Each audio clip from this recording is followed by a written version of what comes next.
You're watching Daily News Podcast on Mangalore today, where news breaks and stories unfold. From the latest updates to in-depth analyses, we're here to keep you informed and engaged.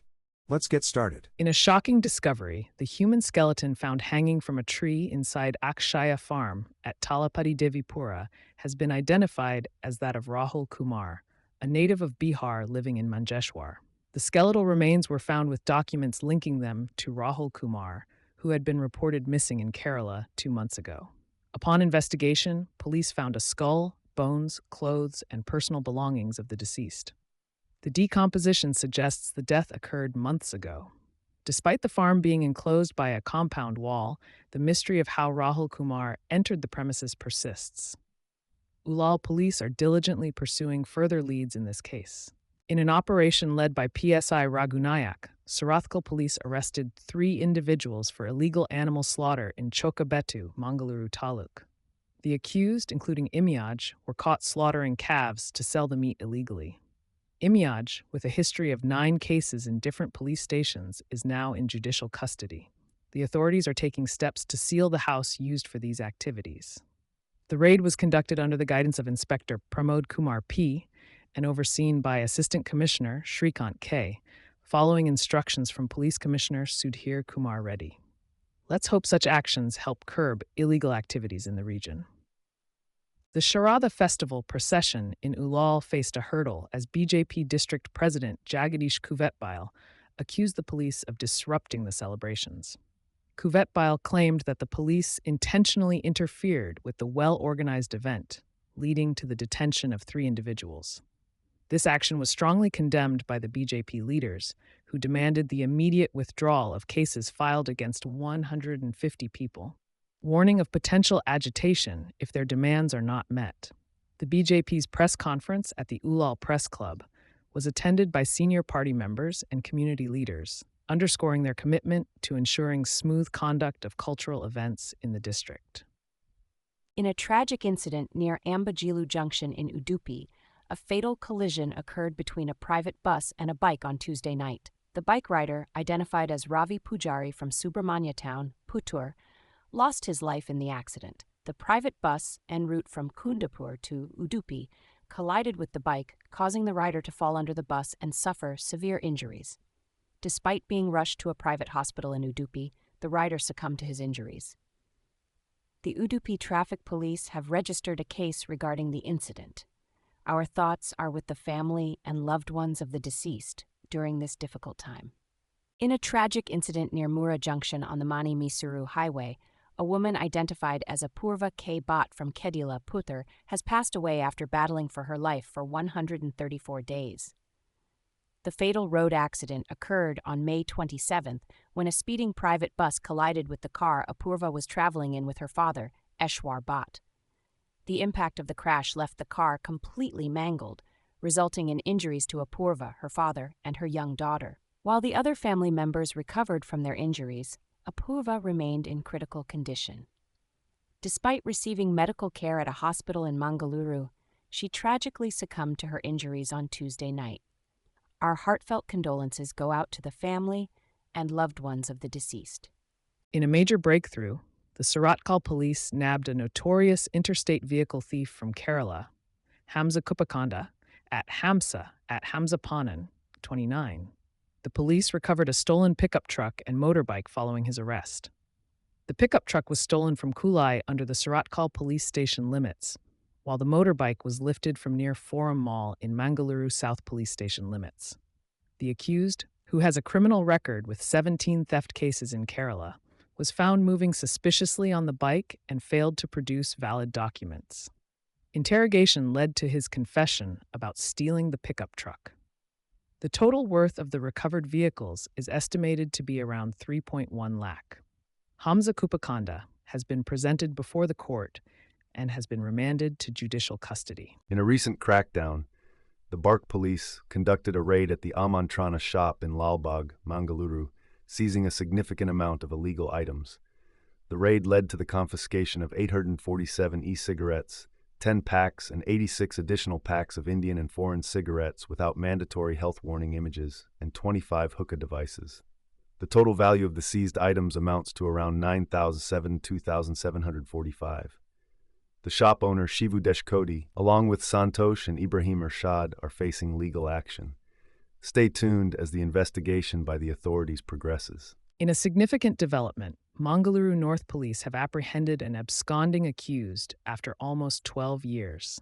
The culprit, identified as Altaf from Kasaba Bengra, had multiple cases against him, including rioting and using weapons. Despite facing trial proceedings, he evaded court and went into hiding for over a decade. Acting on a tip-off, the police team successfully arrested him in the Mangaluru port area. ASI Babu and team from the North Police Station led the operation, resulting in the capture.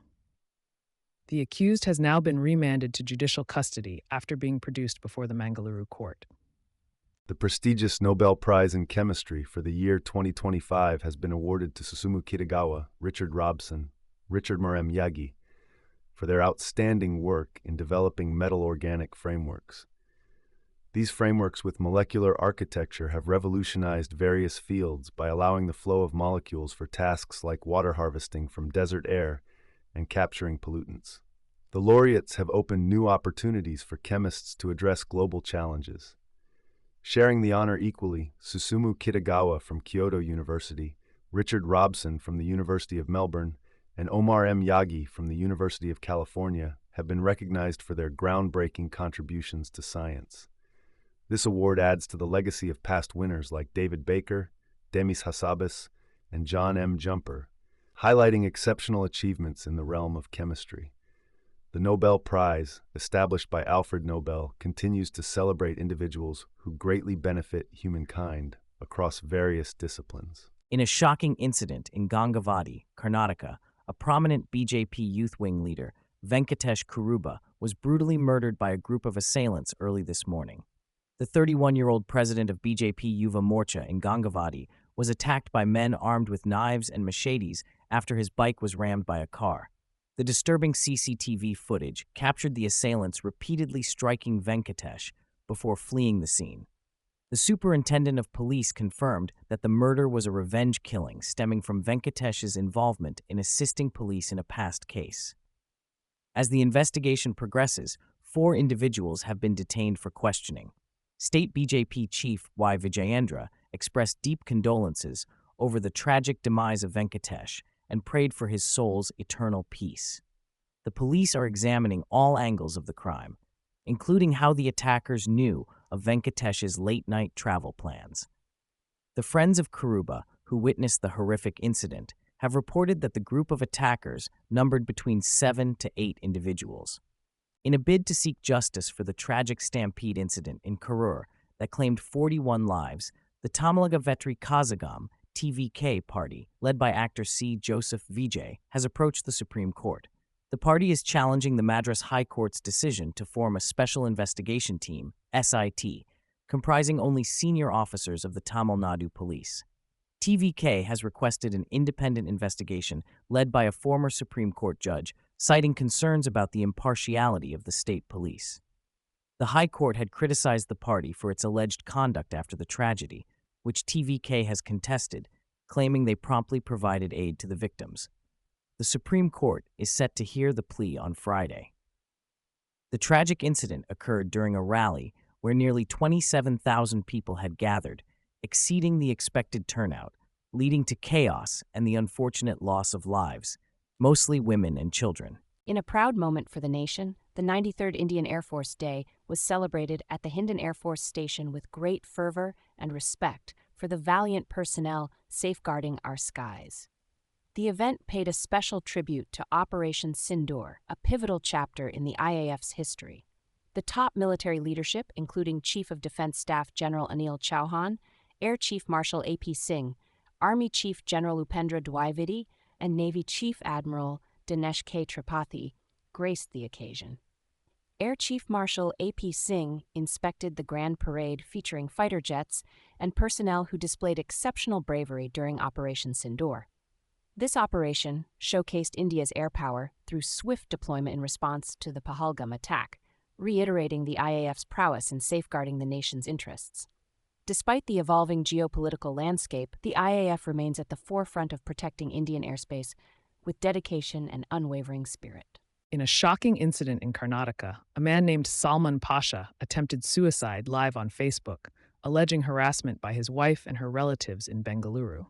Salman, who had returned from Kuwait, accused his wife Syed Nikath Firdos and her relative Syed Burhan Uddin of mental harassment and financial pressure.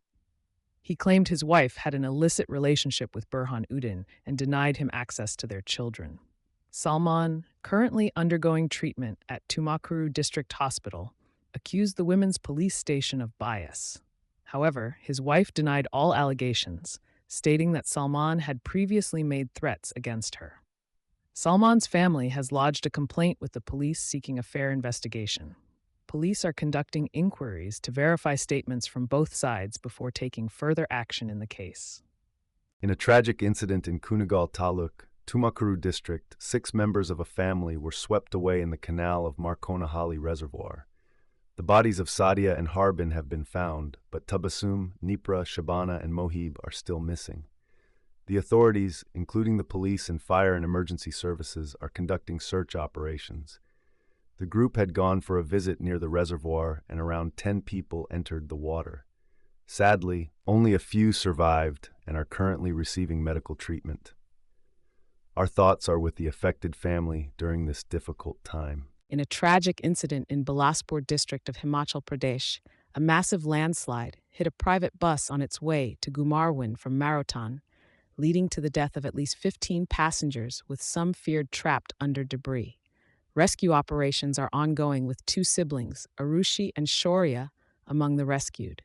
Political leaders including PM Modi have expressed condolences, with an ex gratia of Rs 2 lakh announced for the families of the deceased from the PM-NRF. The region has been experiencing heavy rains, causing unstable mountain slopes. The Deputy Chief Minister highlighted the need to review the state's development model for sustainability. The CM and Congress leader Karg are personally overseeing relief efforts as the state government provides assistance to the victims. The tragedy has gripped the nation, with prayers for the speedy recovery of the injured and strength to the affected families.